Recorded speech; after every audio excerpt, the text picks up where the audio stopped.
A lição dessa semana é uma das mais importantes do trimestre. Ela vai nos ensinar de que maneira podemos conviver com as pessoas de dentro de casa e de fora de casa. Essa é uma das lições mais importantes porque diz respeito a uma das habilidades mais úteis e bonitas que Deus quer dar a todo ser humano: a habilidade de amar e a habilidade de se relacionar. Eu quero que antes de seguirmos aqui no nosso estudo, que você já comece curtindo o vídeo e se inscrevendo no canal. Isso vai ser muito importante para você ser avisado de outros conteúdos e especialmente de uma novidade que eu tenho para você daqui a algumas semanas. Daqui a algumas semanas eu vou estar lançando um e-book sobre como estudar e ensinar a lição da escola sabatina. Então seria muito importante que você se inscrevesse no canal, ativasse as notificações, porque assim eu posso avisar você deste lançamento. Vai ser uma bênção. Eu vou dar uma aula sobre este assunto e vou lançar o e-book depois. Então se inscreva no canal, ative as notificações, vai ser uma bênção ter a sua participação. Vamos então para a nossa lição de número 12, convivendo com os outros. Você percebe aqui já no estudo de sábado que o autor nos mostra que existem semelhanças entre administrar um negócio, cuidar de um lar e o convívio na igreja. Olha que interessante. Quais são as semelhanças entre administrar um negócio, cuidar de um lar e o convívio na igreja? Essas aqui em especial: consenso sobre valores. Tanto em uma empresa, quanto no lar em especial, quanto na igreja, as pessoas devem ter um consenso quanto a valores. Outra semelhança: metas e objetivos. Todo negócio saudável, toda família saudável, toda igreja saudável tem metas e objetivos a curto, médio e longo prazo. E uma outra semelhança: todos devem se dar bem e fazer a sua parte para preservar a harmonia. Se isso não for feito num negócio, num lar e no convívio da igreja, vai acabar o negócio, vai acabar o lar, vai acabar o convívio na igreja.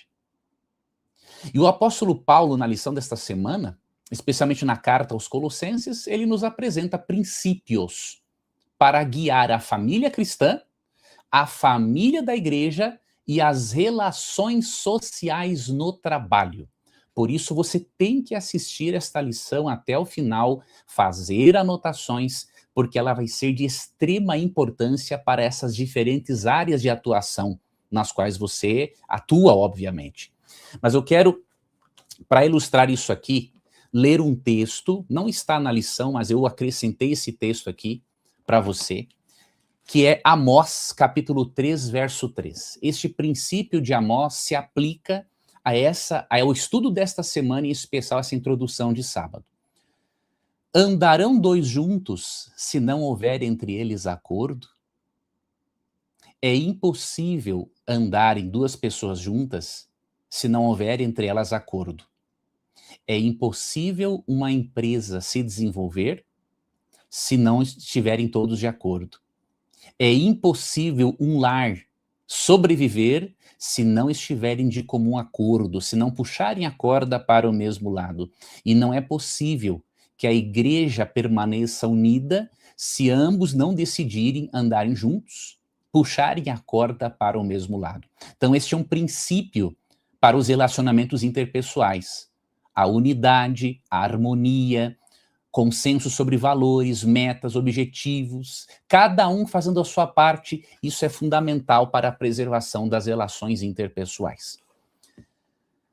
Parte de domingo, pergunta de número 1. Leia Colossenses 3, 18 e 19. Que equilíbrio você percebe?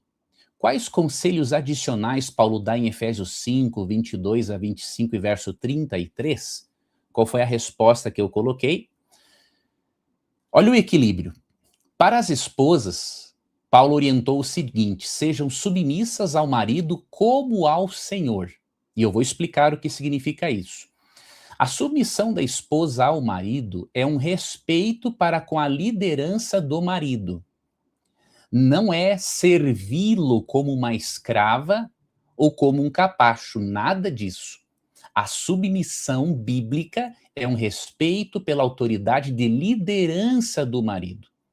E o detalhe que o texto fala, como ao Senhor. O Senhor ama, cuida ou o Senhor odeia e maltrata? Então é evidente que esta submissão é um respeito pela liderança do marido, mas esse marido tem que tratar a esposa assim como Cristo trata a igreja. Tanto que o conselho aos maridos é o seguinte: amem as esposas com o mesmo amor sacrificial de Cristo. Isso está em Efésios 5:25. E as trate bem. Não é qualquer tipo de amor. Grava isso aqui. Se o marido não ama a esposa com amor sacrificial, ele não tem o direito de ter uma esposa que respeite a liderança dele. Ele não está sendo um sacerdote do lar, ele não está sendo um homem de Deus. Ok? Um abusador emocional ou físico não tem o direito. O direito que ele tem é ter uma esposa que o denuncie para a polícia e que o denuncie para a liderança da igreja. Ok? Então, olha o equilíbrio. Esposas, respeite a autoridade de liderança do marido, mas maridos, amem a esposa como Cristo amou a igreja e a si mesmo se entregou por ela. Ou seja, se o marido não estiver disposto a dar a vida pela esposa, ele não merece uma esposa submissa. Simples assim. O tipo de amor que o marido deve de ter para com a esposa não é qualquer tipo de amor. É um amor sacrificial, assim como o amor de Cristo. Tudo bem? Neste processo de equilíbrio no lar, esposa respeitando a autoridade de liderança e marido amando a esposa ao ponto de dar a vida por ela, é óbvio que nesta relação deve haver reciprocidade, diálogo, cumplicidade, harmonia. Um casal inteligente jamais brigará na frente dos filhos. Escreve isso aqui nos comentários. Um casal inteligente jamais brigará na frente dos filhos. Se brigar porque é burro. Casal burro. Ok? Porque o estrago emocional que isto é feito nos filhos não dá para medir. Então, se desentenderem, não façam, não continuem uma discussão na frente dos filhos. Tenham domínio próprio, porque isso é um fruto do espírito e vocês podem ensinar isso aos filhos através do domínio entre vocês dois. Então, eu tenho que ser forte aqui, direto, para eu poder te ajudar. Eu não vou dizer aqui apenas o que você quer, mas o que você precisa ouvir. Então, um casal inteligente não briga na frente dos filhos. O casal burro vai brigar na frente dos filhos e vai trazer traumas, danos, prejuízos que vão se perpetuar por gerações. Se isso não for mudado agora. Ok? Outro detalhe importante que devemos considerar: a esposa que respeita a autoridade do marido não é uma escrava. Ela tem que ser ouvida. E eu digo uma coisa para você: às vezes que eu não ouvi minha esposa, na grande maioria das vezes eu me dei mal. Porque a mulher, como diz o ditado, tem um sexto sentido. A mulher percebe coisas que nós não percebemos. Então, vale a pena atender aos conselhos da esposa. Agora, em última instância, se não teve um acordo entre marido e mulher, o conselho bíblico é que ela aceite a autoridade, a liderança do esposo. Tá bom? Então, olha o equilíbrio. Olha o equilíbrio que a Bíblia apresenta. Segunda-feira, pergunta de número 2. Leia os versos a seguir. Quais princípios são apresentados para a criação dos filhos? Antes eu quero ler para você Colossenses 3:20. Olha que texto interessante. Filhos, em tudo obedeçam a seus pais, pois fazer isso é agradável diante do Senhor. O conselho bíblico é que os filhos obedeçam aos pais. Obviamente que há uma exceção. quando um pai ou uma mãe quer que um filho desobedeça a Deus, o Pai Supremo, o Criador de tudo e de todos, Deus autoriza, assim, esse filho a desobedecer a este pai, essa mãe desobediente. Fora isso, não. A obediência é tão importante que o mandamento no Decálogo, em Êxodo 20, depois lá em Efésios 6:4 é dito que obedecer aos pais é o único mandamento com promessa de longevidade. Tá bom? Vamos aqui para a resposta. A lição nos deu aqui esses 4 textos, das letras A a D, e quais são os princípios que eu encontrei aqui e que eu reparto com você. O primeiro texto de Deuteronômio 6, 6 e 7, quais são os princípios que encontramos? Repetição, paciência e ensino religioso. Um pai e uma mãe têm que repetir as coisas, tem que ter paciência e o ensino tem que ser religioso em casa. Leia Deuteronômio 6, 6 e 7, você vai perceber esses 3 princípios. Repetição, porque criança precisa da repetição. Agora, para alguém repetir para uma criança, tem que ter paciência com a criança. E um dos segredos para isso é lembrar que um dia você também foi criança. E é você ter a paciência com seu filho que você gostaria que tivesse tido com você também. Letra B. Ali nós aprendemos o princípio da obediência aos pais. Então, como eu falei antes, obedecer aos pais traz promessa de vida longa. A vida longa para quem obedece aos pais. O único momento em que Deus desautoriza a desobedecer um pai ou uma mãe é quando esse pai e essa mãe querem conduzir um filho à desobediência ao Pai Supremo, que é Deus. Então, o mandamento honra teu pai e tua mãe, para que se prolongue os teus dias na terra, está em Êxodo 20, verso 12. E Atos 5, 29 diz que antes importa obedecer a Deus do que aos homens. Então, se neste contexto os pais querem levar os filhos a desobedecerem a Deus, então os filhos vão obedecer a Deus e não os pais. Tá, ok?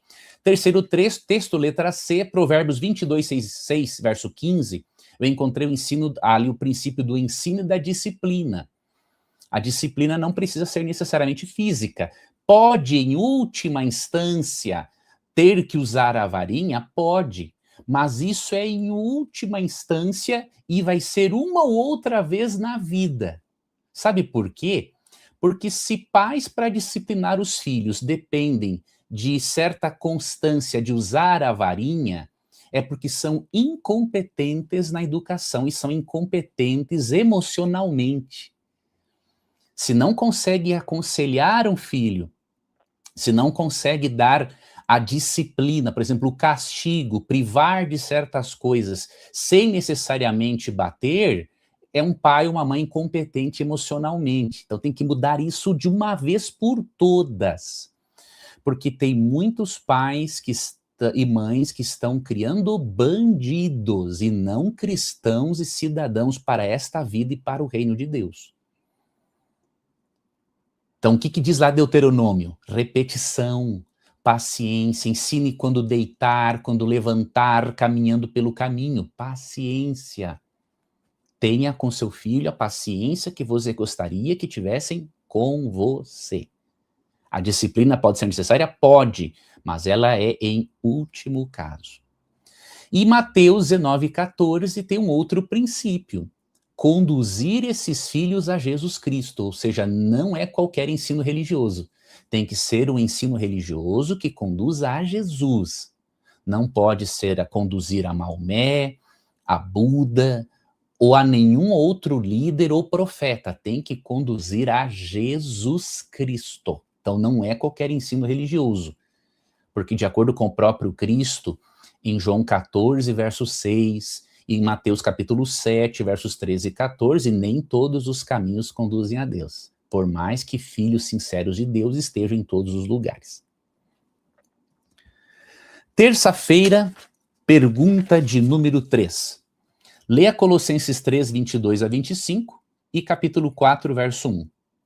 Quais são as instruções dadas aos escravos?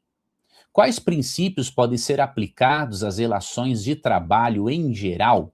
Vamos ver esses princípios e vamos analisar a questão da escravidão nos tempos bíblicos, porque muitos acham que a Bíblia é a favor da escravatura. São pessoas, obviamente, que estão totalmente desinformadas sobre aquilo que o texto bíblico ensina. Vamos lá.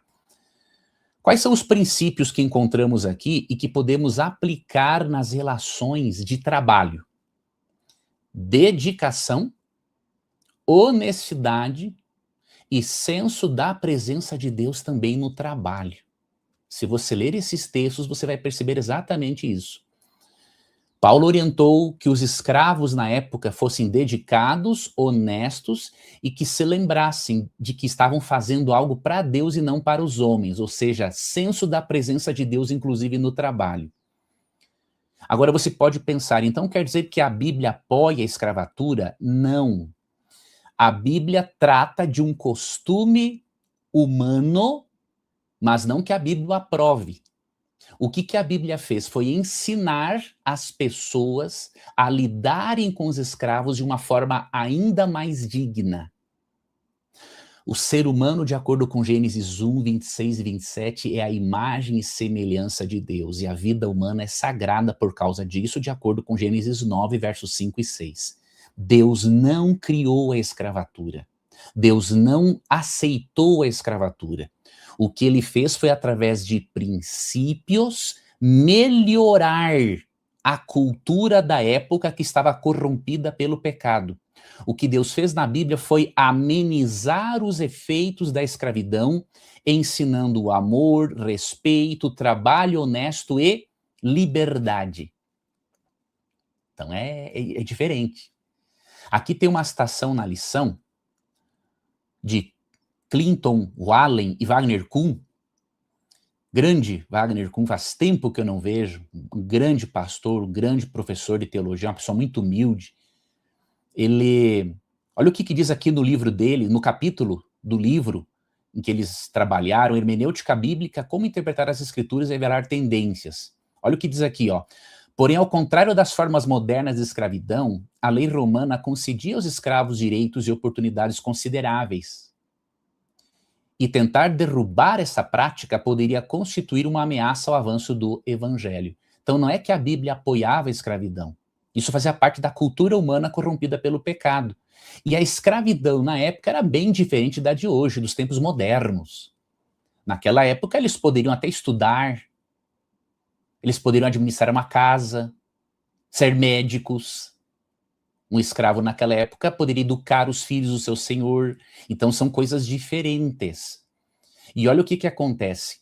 Certa vez, quando lemos a carta de Paulo a Filemon, especialmente no versículo 16, quando Onésimo, um escravo, fugiu de Filemon, Paulo pediu que agora Filemon o recebesse não como escravo, mas como seu irmão em Cristo. E quando vamos para o Antigo Testamento, olha como a Bíblia é interessante.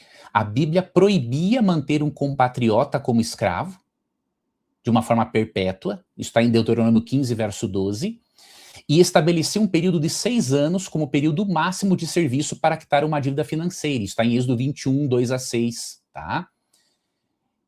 Então você percebe, Deus, ele estava amenizando os efeitos da escravidão. Ele não poderia obrigar a cultura a mudar. Ele poderia, sim, influenciar a cultura para que mudasse, ensinando amor, respeito, trabalho honesto, liberdade e a dignidade humana. Então, dizer que a Bíblia é a favor da escravidão é um absurdo. A pessoa não sabe o que está dizendo. Antes de seguirmos aqui na parte de quarta-feira, eu peço que você, se ainda não fez, curta esse vídeo. Isso é muito importante, porque assim o YouTube entende a relevância do vídeo e manda para mais pessoas. Inscreva-se no canal, ative o sininho das notificações e compartilhe com outras pessoas. Sabe por que eu quero muito que você se inscreva no canal? Olha nessa legenda, em breve vai ter o lançamento do e-book que eu escrevi, Como Estudar e Ensinar a Lição da Escola Sabatina. Você não deveria perder esse lançamento. Eu vou dar uma aula ensinando como que você estuda a lição, como que você apresenta numa classe, e neste e-book de cerca de 60 páginas que eu vou lançar, a um valor muito acessível, Esse material vai ser uma bênção para você, seja um aluno ou professor da Escola Sabatina. O livro é para ambos os grupos. Então seria muito bom você se inscrever aqui no canal, ativar o sininho das notificações, para que eu possa avisar você deste lançamento, que será muito em breve. Ok? Vamos lá. Quarta-feira, pergunta de número 4.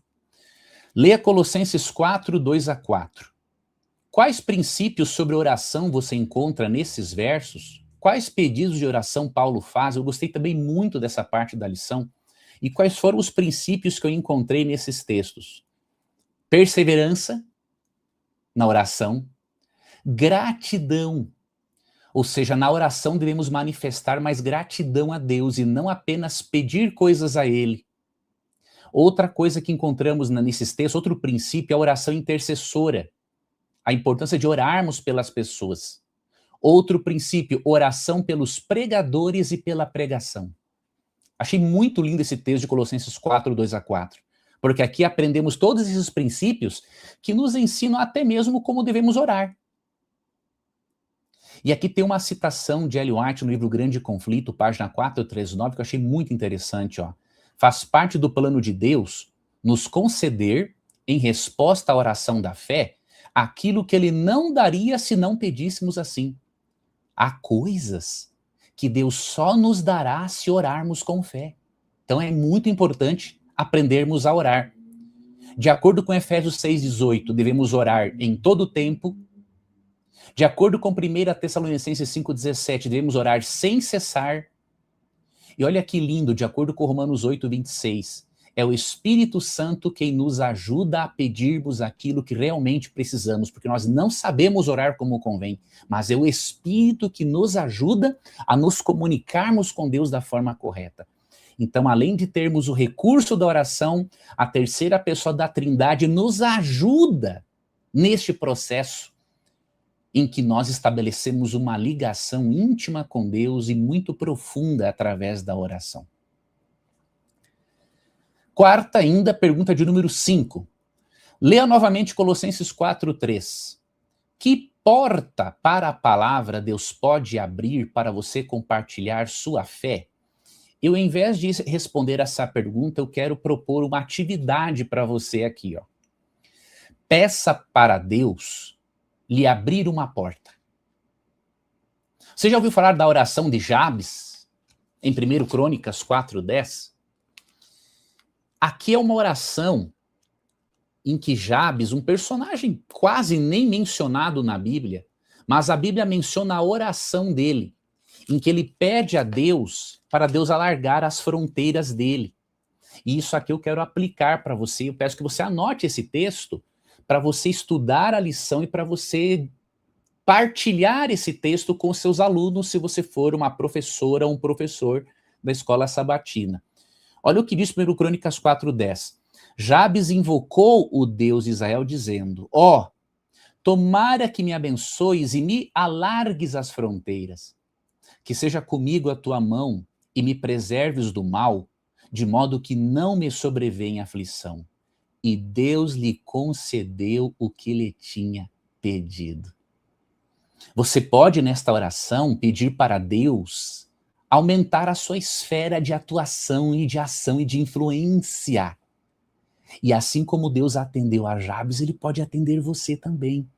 Então é por isso que eu propus essa atividade para você. Peça a Deus lhe abrir uma porta para você pregar o evangelho para alguém.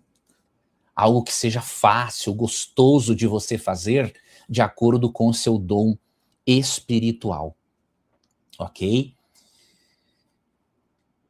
E aí tem uma outra citação aqui muito bonita, do livro A Ciência do Bom Viver, página 329, bem no finalzinho, ó, que cada respiração seja uma oração.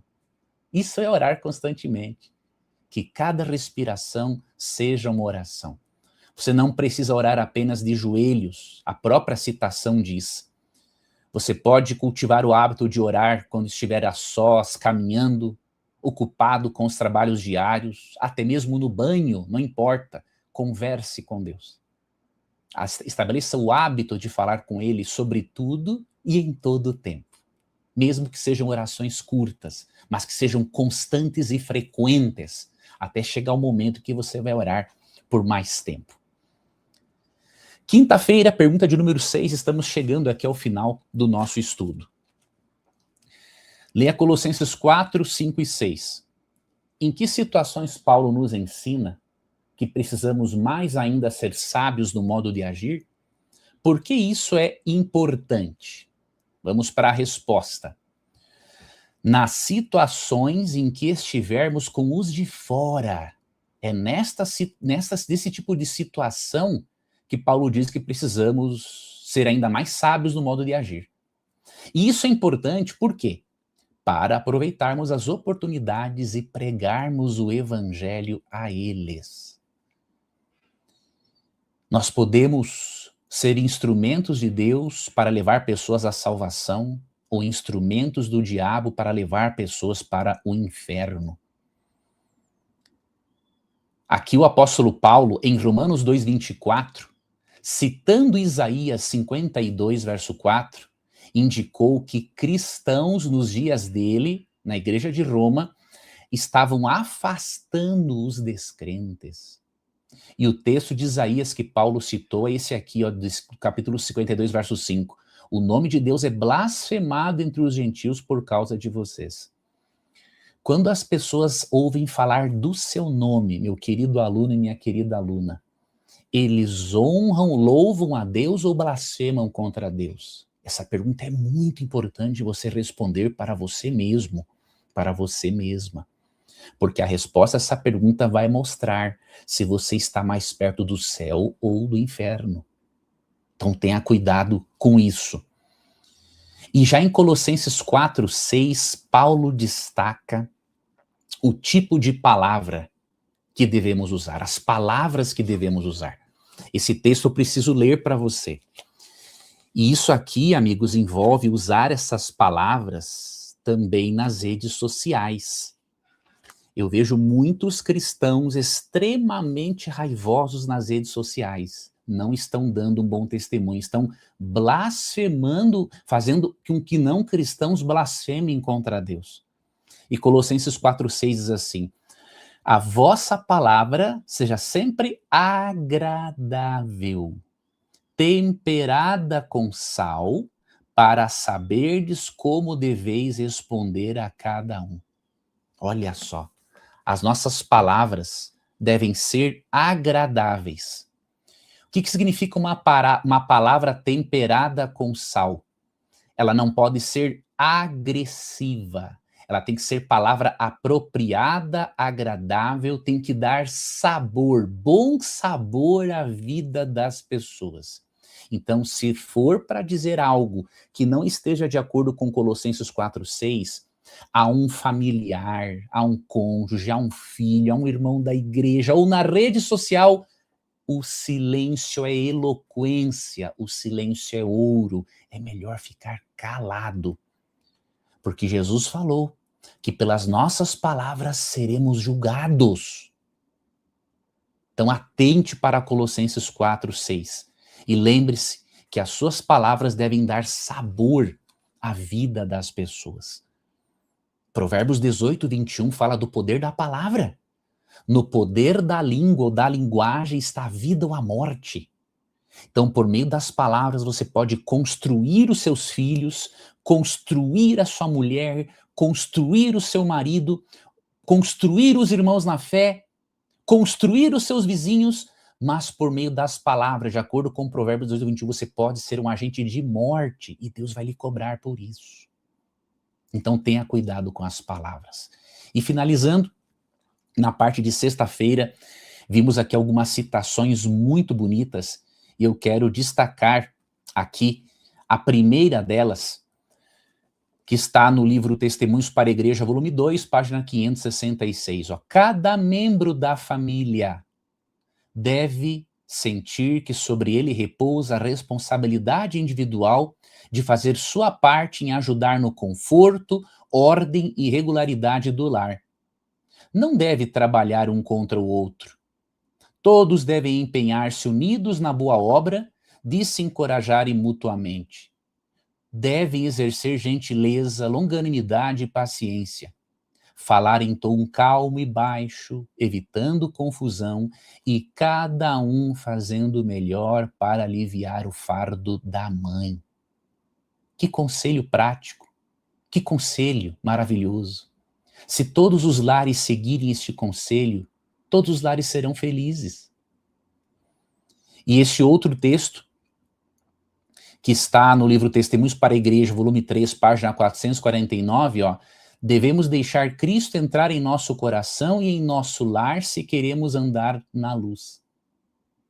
Cristo precisa ser um hóspede honrado no nosso lar, para que ele seja um pedacinho do céu.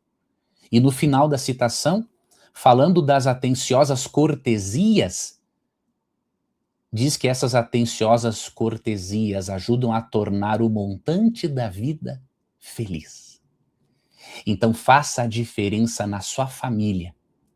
Seja um instrumento de Deus para a construção daqueles que você ama, para que essas bênçãos, para que essa construção familiar que você fará através da sua conduta, das suas palavras, do seu testemunho, isso possa também dar continuidade na família da igreja. Se você e eu seguirmos esses princípios, nós seremos felizes em todas as nossas relações interpessoais, seja no trabalho, seja na família em especial e seja na igreja. Me diga o que você achou da lição desta semana, se ela falou alguma coisa ao seu coração, coloque aqui nos comentários, porque eu quero saber. E eu desejo muito que o Espírito Santo torne o seu lar um pedacinho do céu. E que esta atmosfera do céu se espalhe para a sua igreja, para a sua vizinhança. E que você seja feliz, pleno, realizado em tudo aquilo que fizer e em todos os seus relacionamentos interpessoais. Obrigado por sua companhia. Neste domingo, por volta do meio-dia, eu vou postar um vídeo novo. Vou dar dicas bíblicas e vou contar algo da minha experiência de como lidar com a ansiedade, com a depressão. Então, repito, se inscreva no canal e ative as notificações para que você possa ser avisado desse vídeo novo que estará disponível no domingo. Tudo bem? Que Deus te abençoe, um grande abraço e nos vemos em breve.